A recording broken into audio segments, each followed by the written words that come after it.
할렐루야. 이제 새해가 시작되었습니다. 우리 다 일어나셔서 한번 찬송하시죠.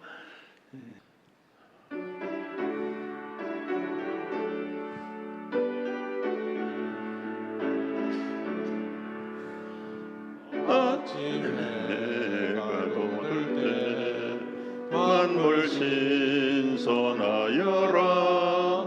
나도 세상 지날 때에 햇빛 되게 하소서.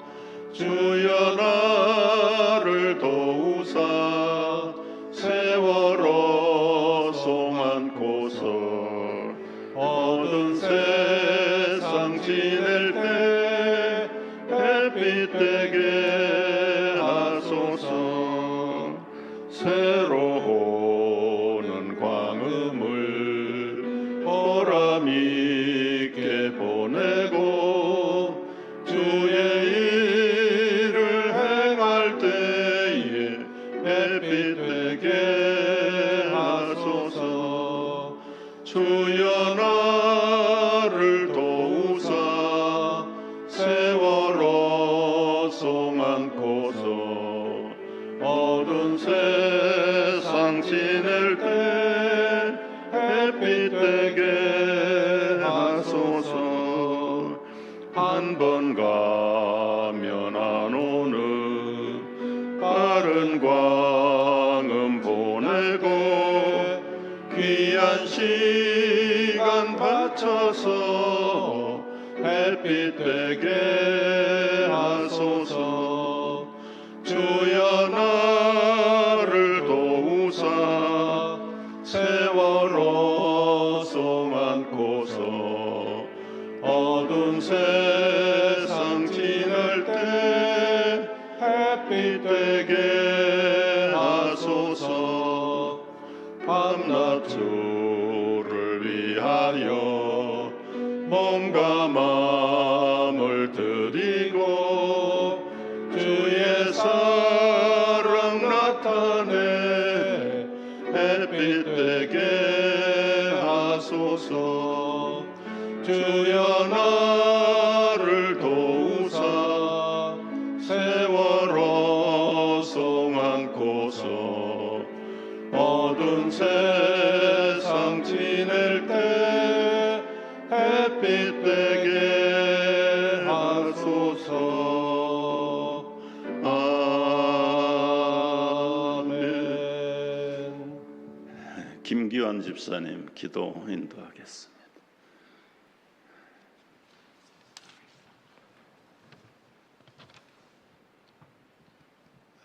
거룩하시고 자비로우신 하나님 아버지, 신년 특별 새벽 기도에 저희를 불러주심을 감사드립니다. 어둠을 밝히는 이 새벽처럼 2026년 한 해의 시작을 주님의 말씀과 기도로 열게 하시니 찬양과 영광을 올려드립니다. 빌립보서 2장 5절의 말씀, 너희 안에 이 마음을 품으라 곧 그리스도 예수의 마음이니, 말씀이 이 새해 저희의 삶의 중심이 되게 하옵소서. 세상의 마음이 아닌 예수님의 마음, 높아지려 하지 않고 낮아지셨던 그 마음, 겸손과 순종, 사랑과 희생으로 사셨던 예수님의 마음을 품고 살아가게 하여 주옵소서. 주님, 지난 한 해를 돌아볼 때 말과 행동, 생각으로 주님의 마음을 닮지 못했던 우리의 모습을 회개합니다. 자기 중심적이었고 쉽게 판단하며 사랑하기보다 상처 주었던 순간들을 용서하여 주옵소서. 십자가 앞에 다시 서게 하시고 주님의 은혜로 새롭게 하여 주옵소서. 이 새해에는 우리 각자의 마음이 변화되기를 간절히 원합니다. 교만한 마음은 낮아지게 하시고 상처받은 마음은 주님의 위로로 치유되게 하시며 굳어진 마음은 말씀으로 부드러워지게 하옵소서. 무엇보다 예수님의 마음을 닮아 섬기고 기다리고 용서하며 끝까지 사랑하는 삶을 살게 하여 주옵소서. 하나님 아버지, 이 시간 저희 교회를 섬기시는 김재열 담임 목사님을 위해 기도드립니다. 새해에도 성령의 충만함으로 붙들어 주시고 예수님의 마음으로 교회를 이끌어가게 하옵소서. 말씀과 기도 가운데 늘 새 힘을 얻게 하시고 사역의 모든 결정 위에 하나님의 지혜와 평안을 더하여 주옵소서. 목사님의 영과 육을 강건하게 지켜주시고 보이지 않는 수고와 헌신 위에 하늘의 위로와 하늘의 상급으로 채워 주옵소서. 오늘 말씀을 전하실 때 성령께서 목사님의 입술을 주장하여 주시고 하늘에서 준비된 말씀이 능력 있게 선포되게 하옵소서. 전하는 자와 듣는 자 모두가 동일한 은혜를 경험하게 하시고 그 말씀이 우리의 마음을 변화시키고 삶을 새롭게 하는 능력이 되게 하옵소서. 하나님 아버지, 이 한 해 우리 센트럴 교회가 예수님의 마음을 품고 살아가는 공동체가 되게 하옵소서. 서로를 섬기며 다져지며 사랑으로 하나 되는 교회가 되게 하시고 가정과 일터와 세상 가운데서 그리스도의 향기를 나타나게 하옵소서. 신년 특별 새벽 기도의 모든 시간을 주님께 올려드립니다. 이 새벽에 드린 기도가 한 해의 삶이 되게 하시고 말씀 따라 순종하며 열매 맺는 우리 모두가 되게 하옵소서. 겸손으로 이 땅에 오셔서 십자가까지 순종하신 우리 주 예수 그리스도의 이름으로 기도드립니다. 아멘.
기도합니다. 하나님, 정처 새벽에 우리 찬양 사역원, 교우 사역원 주님 앞에 신앙으로 찬양으로 고백으로 영광을 돌려드립니다. 주님 얼굴 배울 때 얼마나 좋을까. 예수의 넓은 사랑 어찌다 말하랴. 저들의 입술로 삶으로 고백하는 이 고백에 주님 영광 받으시고 1년 동안 남은 생에도 영광스러운 성도들의 삶으로 살아드리기에 부족함이 없도록 은혜의 은혜를 더하여 주옵소서. 찬양할 때마다 교우들을 섬기며 기도할 때마다 살아계신 주님 성령으로 늘 동행하며 함께할 수 있도록 충만한 주의 백성들 되게 하여 주시옵소서. 하나님, 저들이 행하고 기도하는 모든 곳에 주님의 드러나심과 인도하심이 풍성하게 꽃이 피고 열매를 맺는 복된 한 해가 되도록 한 사람 한 사람 주님의 오른손으로 붙잡아 사용하여 주시옵소서. 가정이 평안하고 든든하게 설 수 있게 하시고 믿음의 견고한 기초서기에 하나님 세상에 흔들리지 굳게 서서 예수님의 마음을 품고 살아가는 귀한 종들 되게 하여 주옵소서. 예수님의 이름으로 간절히 축복하며 기도하옵나이다. 아멘. 우리 뜨거운 박수로 한번 영광을 돌립니다. 감사합니다. 우리 금년의 표어를 한번 외쳐보겠습니다. 시작. 예수님의 마음을 품으라. 예수님의 마음을 품으라. 예수님의 마음은 예수님이 주신 팔복의 산에 축복에 올라갈 때에 받을 수 있습니다. 그래서 이번 신년 특별 새벽 기도에 우리가 예수님의 팔복을 받자, 팔복을 받자. 제 파일에 보니까 21년 전에 설교했어요. 그리고 팔복 설교 한 번도 하지 않았는데 이번 신년 특세를 통해서 예수님이 우리에게 허락하신 8가지의 축복, 그것을 받아 누리면 우리도 예수님의 마음을 풍성하게 품고 예수님처럼 살아가게 될 줄로 믿습니다. 오늘 마태복음 5장 1절로 3절 말씀 우리 한 목소리로 같이 읽겠습니다. 예수께서 무리를 보시고 산에 올라가 앉으시니 제자들이 나온지라 입을 열어 가르쳐 이르시되 심령이 가난한 자는 복이 있나니 천국이 그들의 것이며. 아멘. 교재가 있습니다. 교재 없는 분은 뒤에 준비되어 있는데 에릭 프롬이라고 하는 물질 문명에 대한 아주 예리한 문명을 비평하는 심리학, 사회 심리학의 비평가입니다. 1970년대 여러분 이제 인류를 바꿔놓을 신무기가 하나 개발됐는데 그때 컴퓨터가 나왔어요. 컴퓨터가 나온 이후에 모든 사회가 아주 급변하게 됐는데 모든 게 다 전자화되고 온라인 시스템으로 바뀌어가면서 사람들이 어떻게 하든지 떼돈을 벌고 성공하는 일에 몰두하게 되고 효과적으로 산업을 일으키고 경제를 일으키고 누가 주식을 많이 가졌느냐, 큰 회사를 누가 차지했느냐, 완전히 물질 문명이 본격화되는 그 시대에 이 예리한 에릭 프롬이 인간의 존재 양식은 소유에 있는 것이 아니다. 인간 됨됨이가 중요하다. 그래서 to have or to be 어느 게 중요하냐? 그래서 소유냐 존재냐 그런 제목의 비평의 글을 써서 아주 유명한 사회 심리학자로 자리를 굳히게 됐습니다. 여러분 이제 인간이 살아가는 패턴, 양식 두 가지가 있는데 여러분 그 가로넣기를 해보셔야 돼. 해빙 모드 이게 우리말로 번역을 하면 소유 양식, 소유 양식. 직업이 얼마나 존경받는 직업이냐, 그 가문이 얼마나 좋은 배경을 가졌냐, 아파트는 몇 평에 사냐, 어느 동네 사냐, 나 할렘에 살아 그러면 아주 이렇게 천하게 보고 나 헐리우드에 저택을 하나 샀어 그러면 아주 존경하고 우러러보고 이 인간의 가치, 정신을 이 소유의 기준을 두는 그런 모드가 형성이 됐다. 그런데 지금 이 에릭 프롬은 말하고 싶은 게 사람이 빵으로만 배부른 거 아니다. 결국은 being, 어떤 존재가 되느냐, 존재 양식을 강조한 거예요. 비록 소유가 부족할지라도 갈망하지 않고 즐겁게 자기 재능을 즐기는 삶, 그런 사람이 인간다운 대우를 받고 참 존경을 받는 그런 사회가 만들어져야 된다.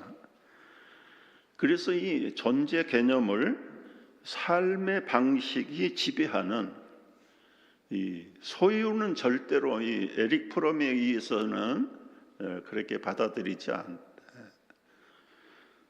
이 존재 개념의 방식은 그러면 어떤 거냐? 어떤 거냐? 왜 존재 양식으로 살아야 되느냐? 첫째는 새로운 사회는 무목적 성장보다는 무조건 출세하고 돈만 벌어야 된다. 그게 지금 우리 패턴이에요.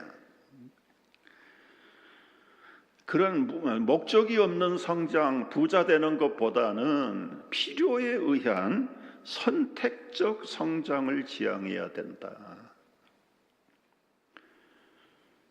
왜냐하면 분명한 목표가 없이 소유를 늘리기 시작하면 그 욕심은 한도 끝도 없기 때문에 상대적으로 못 가진 자들은 완전히 다 잃어버리는 것들이에요. 두 번째는 이 존재 개념의 방식을 주장하는 이유가 물질적 이익보다는 정신적 만족을 추구해야 된다. 물질에는 뭐 어떤 배경이 됐든지 뒤에는 쾌락이 따른다. 그러나 정신적인 만족은 진정한 내면의 깨달음과 그것이 삶의 중심이 있어야 된다. 세 번째, 존재 양식을 주장하는 이유, 인간다운 대우, 사람답게 대접을 받고 삶의 안정을 보장받으며 관료적인 그런 형식의 사회에 끌려가지 않고 주체적인 결단,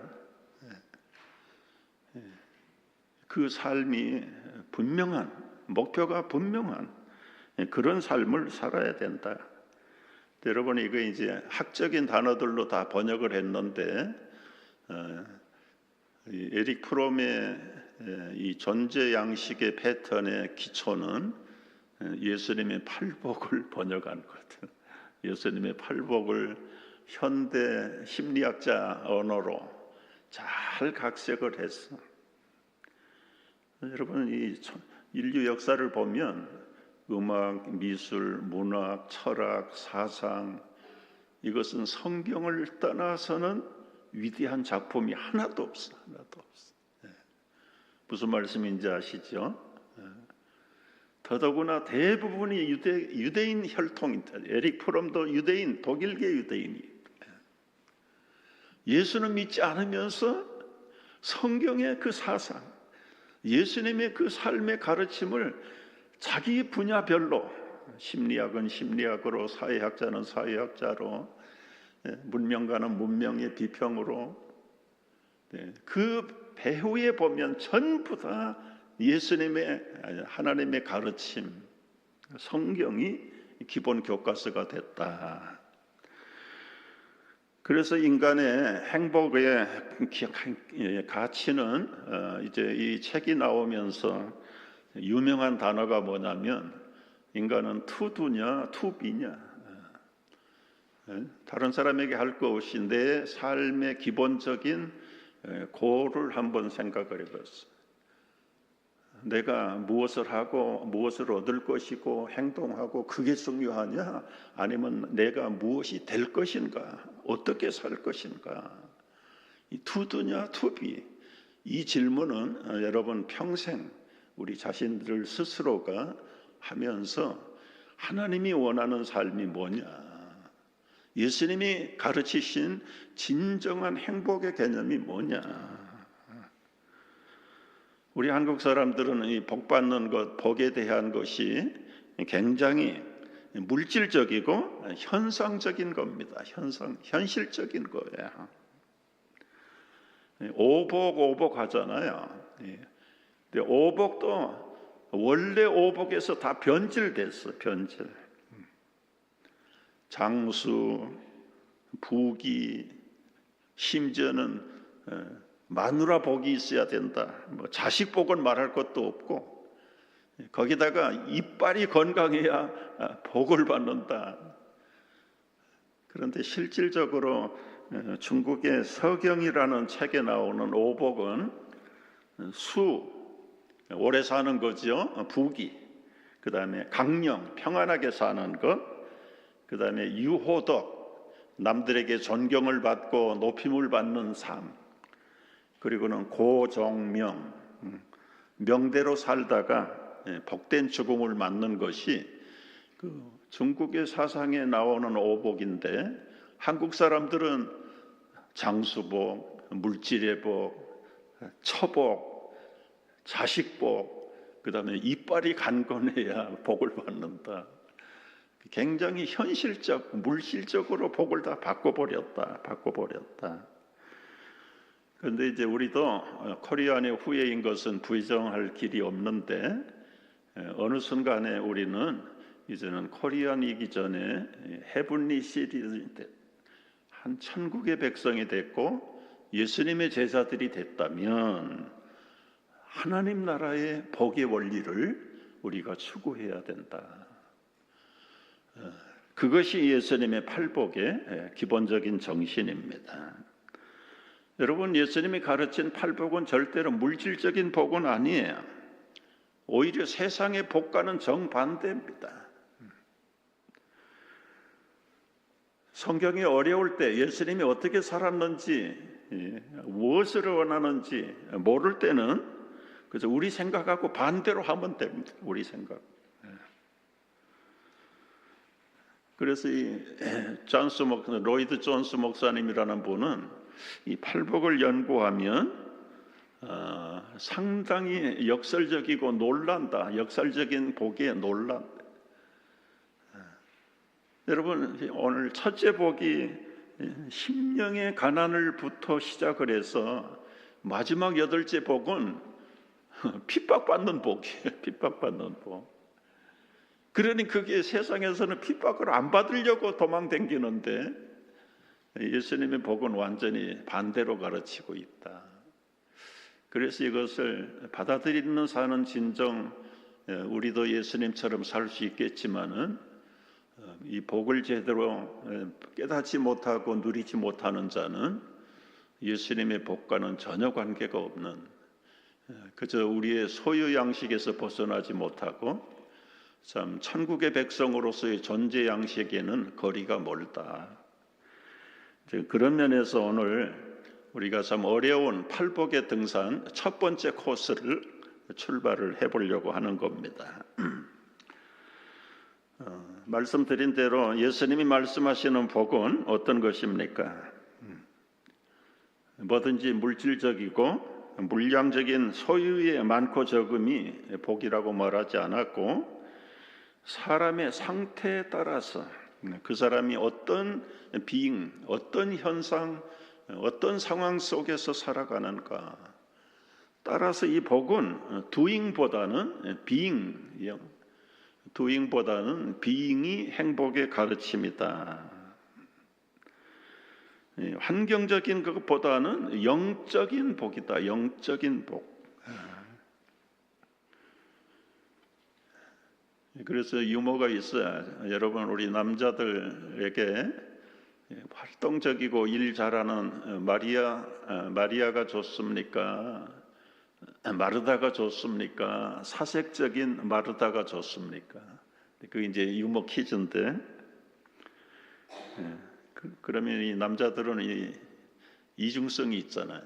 배고플 때는 마르다가 필요하고 배부른 후에는 사색적인 마리아가 필요하다. 이거를 잘 정리한 것이 인간의 욕심과 존재가 다르다는 거예요. 배고플 때는 먹는 것이 먼저고, 먹고 나면 그 다음에 내가 그렇게 먹는 것이 과연 맞는 것인지, 가난하고 배고픈 사람들을 좀 생각이나 한 건지, 그 나중에 나오는 문제. 그래서 참 우리가 이 두 개의 욕심과 소유와 존재 속에서 갈등하는 것이 우리 인간이다. 이 성도들이다. 특별히 이제 팔복을 우리가 이제 보면서 오늘 첫 번째 본론으로 들어가 보겠습니다. 이 마음이 가난한 자의 복. 그 예수님의 가르침은 이 심령이 가난한 자. 여러분이 물질적인 가난, 이것이 참 복일까요? 성경은 궁핍이나 가난에 대해서 찬미한 곳이 한 곳도 없어요. 아브람부터 시작해서 모든 족장들, 믿음으로 살았던 사람들은 대부분이 다 거부들이었어요. 거부들. 물론 처음부터 거부는 아니었을 겁니다. 그러나 하나님의 말씀에 순종하면서 천국 백성으로 살겠다고 결단한 후에 그들의 모든 삶의 빈 구석들을 하나님이 풍성하게, 더더구나 구약 개념으로 보면 하나님의 백성들은 풍요롭고 부유롭게 살았어요. 거기다가 장수했어요. 그래서 이 구약적인 복의 개념을 우리 성도들이 지금 신약의 백성들도 구약적인 복을 추구해요. 그런데 예수님이 오신 이후부터는 진정한 인간의 행복은 소유에 있지 않다. 천국 백성답게 살아야 된다. 존재 양식으로 바꾸는 거예요.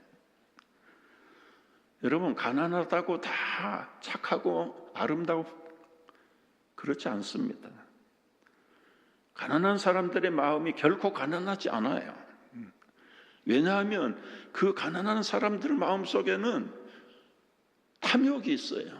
어떻게 하든지 한번 떼돈을 벌고 싶은, 훔쳐서라도 강도짓을 해서라도, 다는 아니지만 물질에 대한 탐욕이 가난하면 가난할수록 더 강하게 떠오릅니다.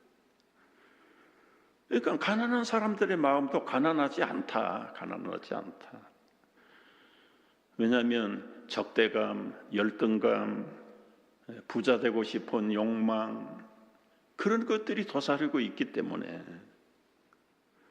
잠언 30장 9절 다 같이 읽어볼까요? 홍내가 배불러서 하나님을 모른다. 여호와가 누구냐 할까 하오며 홍내가 가난하여 도적질하고 내 하나님의 이름을 욕되게 할까 두려워함이라. 하나님, 내가 너무 가난하면 우리 하나님 이름이 욕을 먹을까? 행여라도 가난하고 도적질할까?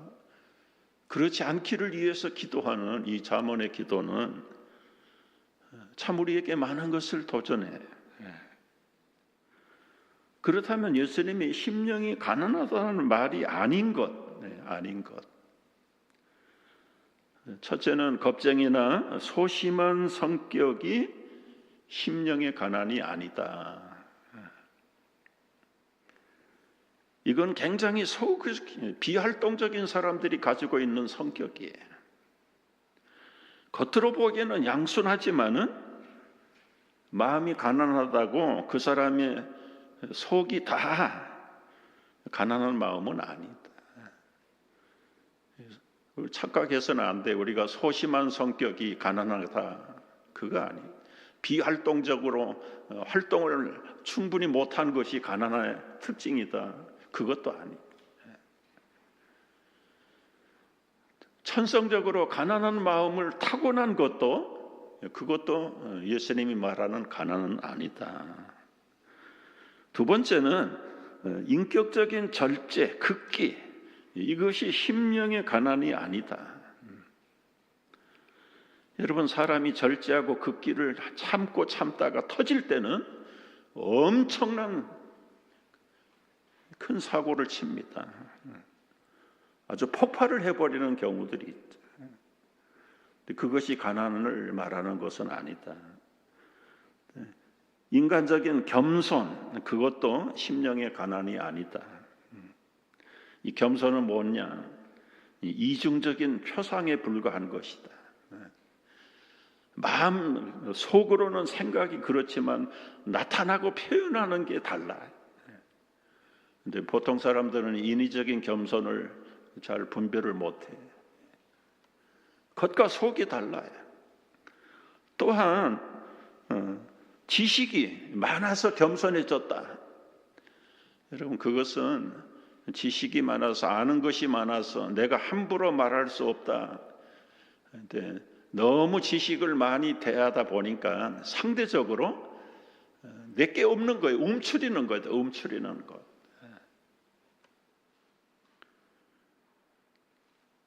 내가 주장하는 게 옳은 줄 알았더니 나중에 보면 그게 아니에요. 그래서 이 상식이 많은 사람들은 함부로 큰 소리를 안 합니다. 이리 피해가고 저리 피해가고, 그걸 지혜라고 말할 수도 있고 요령이라는 것도 막. 그래서 이 말씀드린 이 네 가지는 결코, 세 가지는 이 심령이 가난한 것의 정의는 아니다. 그렇다면 진짜 심령이 가난하다는 말은 무슨 뜻이냐? 영적으로 볼 때 자기 파산 상태, 하나님 앞에서 영적으로 자기 자신이 파산 상태를 아는 것. 하나님, 근데 타고난 성격이나 후천적인 성격이나 이걸 가지고는 도무지 하나님께로 가까이 갈 수가 없습니다. 내가 여태 교육받고 공부했다는 것이 하나님 앞에 갈 수 있는 길하고는 너무 거리가 멉니다. 그래서 자신의 영적인 파산 상태를 인정하는 데서부터 가난이 출발하는 거예요. 문자대로 말하면 이 가난하다는 말은 밑이 찢어져 버린 거예요. 부대 속에 넣었는데 밑이 찢어지니까 담기는 게 아무것도 없어요. 집어넣으면 집어넣은 대로 100%가 다 없어져 버리는 거예요. 그러니까 우리말에 찢어지는 가난이라는 말이 있잖아요. 그게 원래 이 프로코스테라고 하는 단어. 영적인 가난은 아무리 예수님의 가르침을 담아도 우리에게 담을 바닥이 없는 거예요. 그 상태가 가난한 상태다. 가난한 상태. 성경에는 이런 사람들이 종종 등장하는데, 이제 첫째는 하나님의 의와 거룩을 아는 자들. 상대적으로 나의 의는 없어요. 하나님은 의로우신데 나는 완전히 처음부터 끝까지가 불의한 거예요. 잠재의식까지가 불의해. 여러분 스스로가 한번 생각을 해보세요. 천사 같은 생각을 해야 되는데 우리 잠재의식에는 악마 같은 생각들이 또아리를 틀고 있는 거예요. 그런데 성경에는 이 하나님의 의와 하나님의 거룩을 아는 자들이 있어요. 두 번째는 자신이 얼마나 가난한가를 알게 돼. 세 번째는 하나님을 기쁘게 할 자격이 하나도 없다. 하나도. 절감하는 거다. 절감. 그런 사람들의 예를 몇 사람 뽑았는데요. 기드온의 경우를 보세요. 사사기 6장 15절 같이 한번 읽어보겠습니다. 주여, 내가 무엇으로 이스라엘을 구원하리이까? 보소서, 나의 집은 므낫세 중에서 극히 약하고 나는 내 아비 집에서 제일 작은 자입니다. 아니, 나처럼 약하고 보잘것없는 것을 사사로 부르세요? 나는 도무지 감당할 수 없습니다. 어떻게 내가 이스라엘을 구원할 수 있단 말입니까? 아마 누구라고 빗대진 않았지만 나보다는 저 한국적으로 얘기하면 김두한이를 택하세요. 그런데 이 기드온은 나는 우리 모든 므낫세 지파 중에서도 가장 약하고 우리 집 아들들 중에서도 제일 작은 자입니다. 이 기드온의 자신의 고백이 이게 예수님이 말씀하시는 가난의 모습이다. 다윗도 마찬가지.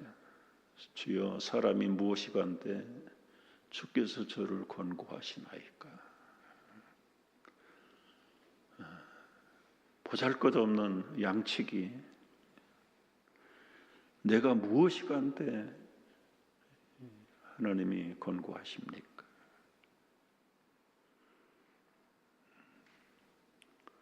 이사야 선지자 고백을 보면은 화로다 나는 망하게 되었도다. 걸어가신 하나님의 옷자락을 성전에서 기도하다가 보고 나서는 이제 나는 하나님을 배웠으니까 살아남지 못한다. 감히 근접할 수도 없는 이 존재에게 하나님의 모습을 보여주신다니. 나는 입술이 부정한 사람입니다.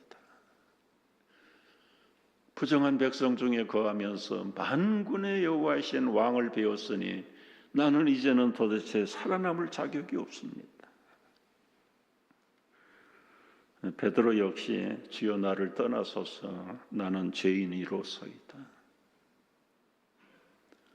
이런 상태가 지금 이제 성경에 나오는 바울도 역시 모든 것을 배설물로 버렸지만은 그가 고백할 때 나는 약하고 두렵고 힘이 떨었던 사람이다. 떨었던 사람. 예수님의 경우도 마찬가지. 예수님의 경우도 여러분 요한복음 5장 30절의 표현을 보면 나는 아무것도 스스로 할 수 없노라. 여러분 요한복음 가서 읽어보면은요, 예수님이 생각도 자기 마음대로 못해. 내 생각이 아니라 아버지의 생각을 내가 말하는 것이다. 내가 지금 이 말하는 게 내 말이 아니라 아버지께서 하라고 하신 말씀을 전하는 것이다. 예수님이 고백적으로 나는 아무것도 생각도 말하는 것도 행동도 모든 기적을 베푸는 것도 다 이미 구약에서 예언한 대로 그걸 실천하라고 해서 한 것뿐이다. 스스로가 계획을 하고 스스로가 업적을 쌓고 그런 게 아무것도. 영어로 보면은 여러분 I can do nothing. 아무것도 나는 myself 스스로 할 수 없다. 철저하게 아버지의 좀 표현이 맞지 않습니다만 아버지 하나님이 시킨 로봇 같은 사람이 예수님의 생애예요. 예수님의 생.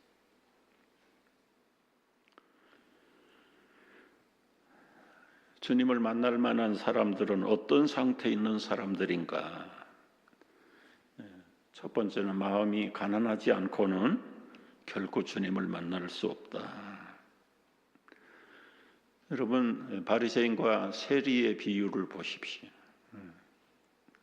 누가 더 가난한 사람입니까? 세리는 멀리 서서 눈을 감고 들어 하늘을 우러러 보지도 못하고 다만 가슴을 치며 가로되 하나님이여 불쌍히 여기소서 나는 죄인이로소이다. 바리새인은 뭐라고 기도했습니까? 따로 서서 하나님 나는 다른 사람들하고는 다릅니다. 토색, 불의, 간음하는 자들과 같지 않습니다. 아니하고 이 세리와도 같지 아니함을 감사하나이다. 나는 일주일에 2번씩 금식하고 소득의 11조 드렸습니다. 여러분 재산으로 누가 가난한 사람인가 따져보면 세리가 돈이 많겠어요? 바리새인이 돈이 많겠어요? 물질로 따지면 세리의 재산을 따라갈 수 없어요. 그런데 세리는 자기가 쌓아놓은 물질을 1센트까지 생각해봐야 자기가 아무것도 없어 다 남의 거 착취에다가. 바리새인은 채소밭에서 물 주고 씨 뿌리고 김 메고 그 채소의 11조까지도 드리는 사람이죠. 그게 처음부터 자기의 의를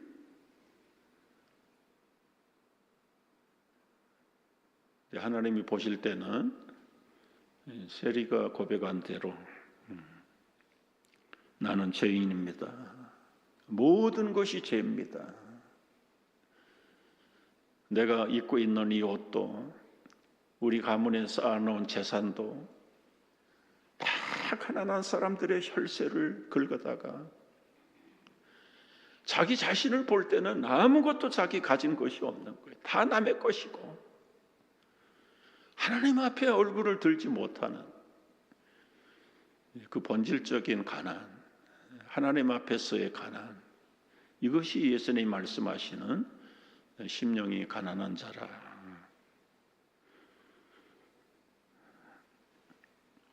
여러분, 사람의 자존심이 얼마나 강한지요? 다 망했는데 병들어 죽어가는데도 찬송가 272장을 부르기를 목소리는 부르는데 그 마음이 허락하지 않은 고통의 멍에 벗으려고 예수께로 나옵니다. 지금 병들어 죽어가는데도 고백하기가 싫은 거예요. 병든 내 몸이 튼튼하고 빈공한 삶이 부해지며 죄악을 벗어버리려고 주께로 옵니다. 입술로는 찬양을 하는데 그래도 이 지렁이만한 자존심이라는 게 있어가지고 내가 이 어린 나이에 병들어 죽어? 이거 고치겠다고 주님 앞에 나가? 차라리 죽고 말지.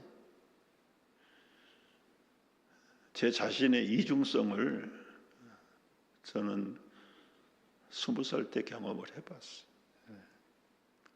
그거마저 나중에 내려놓아야 돼. 그거마저 내려놓고 죽으면 죽겠습니다.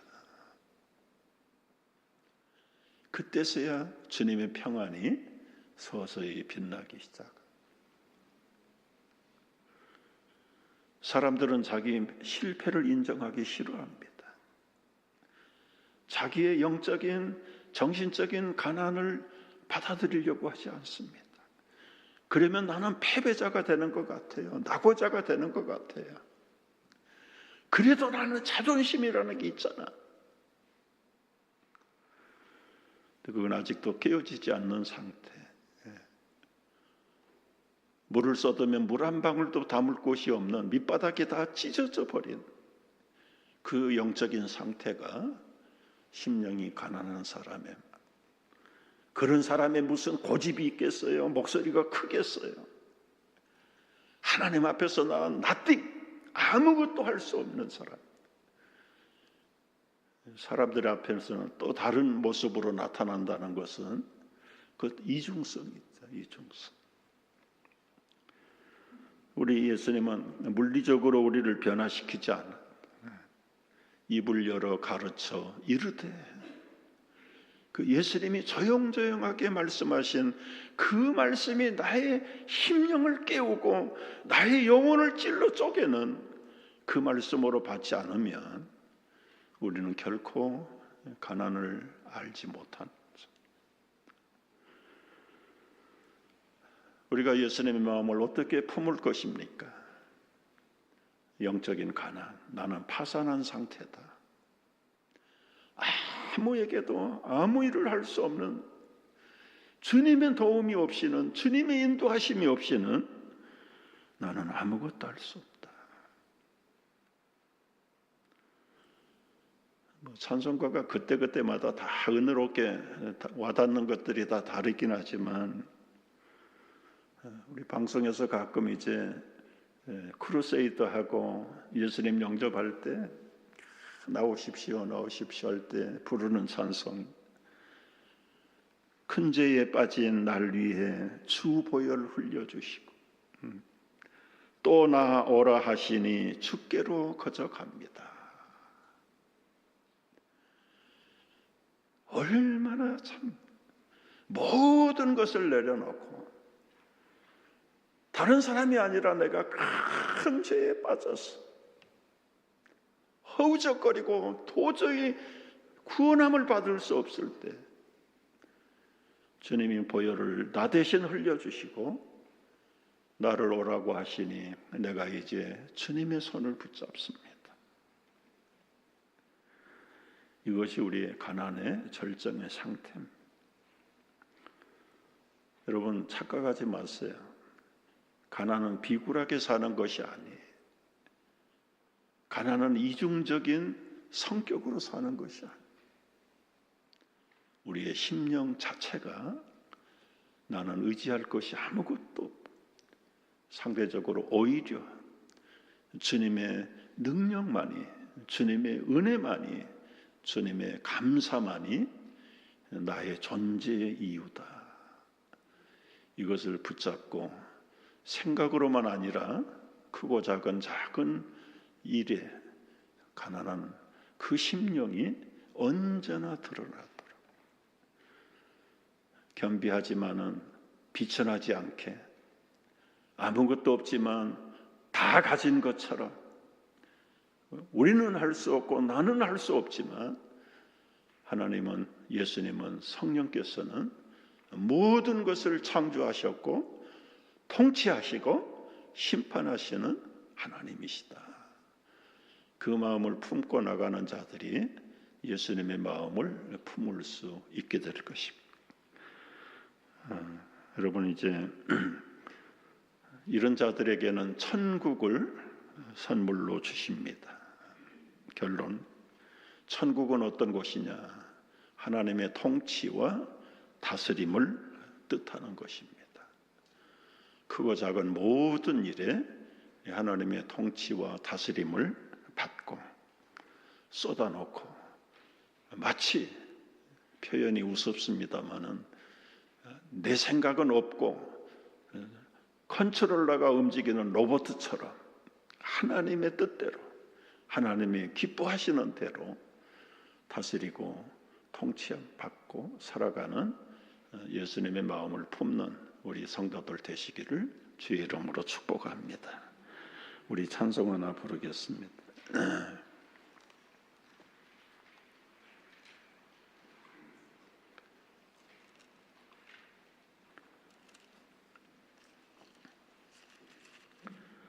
(455장) 주님의 마음을 본받는 자.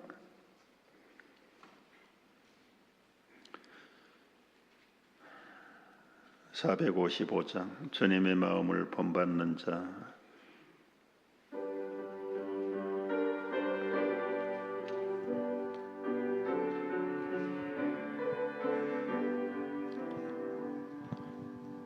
주님의 마음을 본받는 자, 그 마음에 평강이 찾아오면 험악한 세상을 이기리니 하늘로 이 맘이로다. 주님의 마음 본받아 살면서 그 거룩하신 나도 이루리. 주 모습 내 눈에 안 보이며 그 음성 내 귀에 안 들려도 내 영혼 날마다 주를 만나 신령한 말씀 늘 배우도다. 주님의 마음 본받아 살면서 그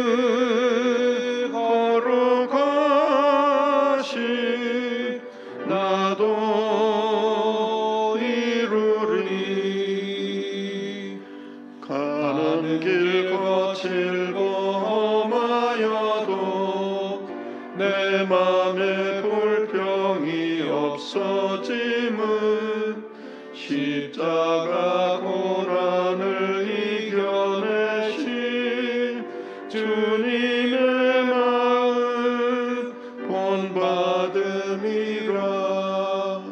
주님의 마음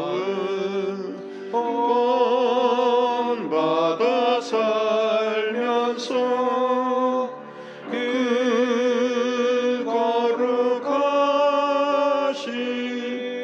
나도 이루리. 주 예수 세상에 다시 오시 그날엔 무성도 변화하여 주님의 빛나는 그 영상을 다하여 주 찬양하되 주님의 마음 본받아 살면서 그 거룩하신 나도 이루리.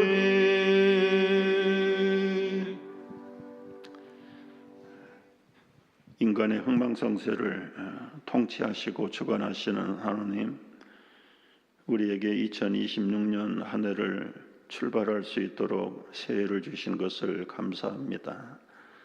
신년 벽두에 예수님의 마음을 품고 예수님을 본받아 살기를 원하며 이 새벽에 주님 앞에 말씀 앞에 엎드렸습니다.